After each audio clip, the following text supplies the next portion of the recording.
Au premier trimestre de la grossesse, la découverte d'une grossesse chez une femme traitée par un INS, y compris le diclofénac, est généralement rassurante, sauf dans le cas du célécoxib où il est recommandé de rechercher une anomalie diaphragmatique à l'échographie.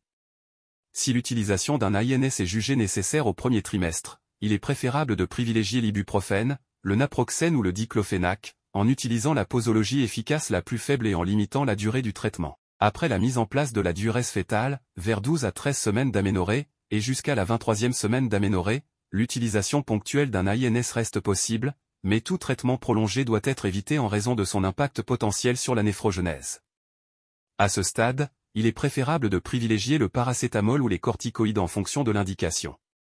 À partir de la 24e semaine d'aménorrhée, 2e et 3e trimestre, tous les INS, y compris le diclofénac, sont formellement contre-indiqués, quelle que soit la dose et la voie d'administration. Il est important d'informer clairement toutes les femmes enceintes des risques associés à ces médicaments en automédication.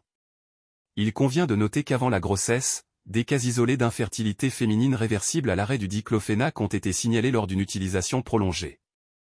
Des données expérimentales et quelques études cliniques suggèrent également que les INS, y compris le diclofénac, pourraient entraîner une anovulation en empêchant la rupture du follicule lutéinisé. Cependant, cet effet reste sujet à débat, mais il peut être raisonnable de recommander l'arrêt d'un INS en cas d'infertilité inexpliquée.